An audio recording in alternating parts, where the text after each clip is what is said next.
경기 침체로 소비가 큰 폭으로 위축되면서 소상공인들의 어려움이 가중되고 있는데요. 소비의 도시 대구에서 쪼그라든 소비를 끌어올리는 방안으로 외국인 유치 확산이 새로운 탈출구가 될 수 있다는 정책 제언이 나왔습니다. 한국은행에서 제시한 소비 진작 방안을 김철우 기자가 소개합니다.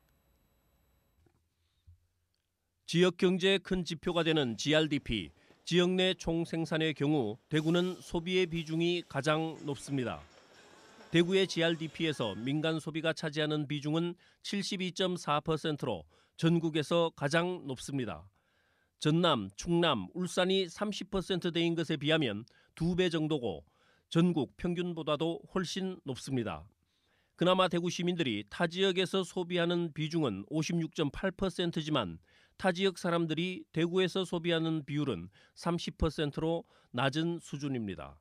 그런데 타 지역 사람들이 대구에서 소비하는 행태를 조사한 결과를 보면 경북 사람들이 48.7%로 절반 가까이 차지하고 두 번째로 높은 비중을 차지하는 것은 외국인들로 13.2%를 차지합니다.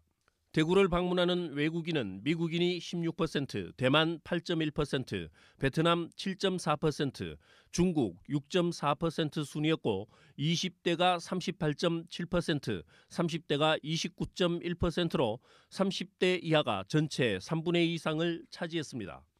외국인들 방한 고려 요인으로 1위가 음식, 2위가 쇼핑, 3위가 전통문화유산, 4위가 자연관광자원이었습니다.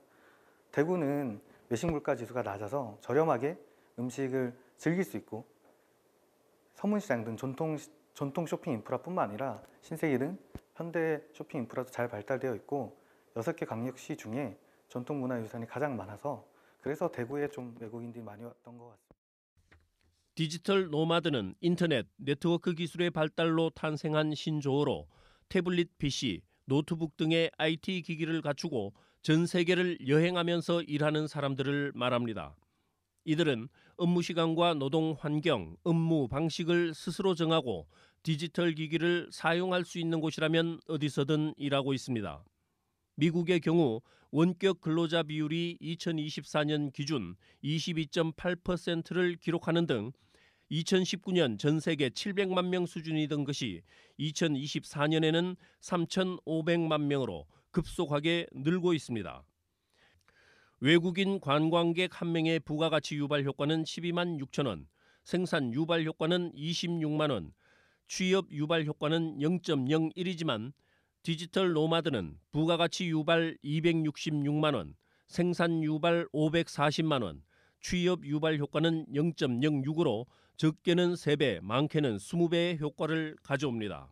외국인 관광객들은 평균 7일 정도 대구에 체류했던 것과 반대로 디지털 노마드 같은 경우에는 일본 사례만 해도 21일을 체류했고 다른 외국 사례에서도 최소 3개월에서 최대 6개월, 길게는 1년까지 체류하기 때문에 그 체류 기간이 길어짐에 따라서 소비 유발 효과가 커진 것으로 그렇게 보입니다.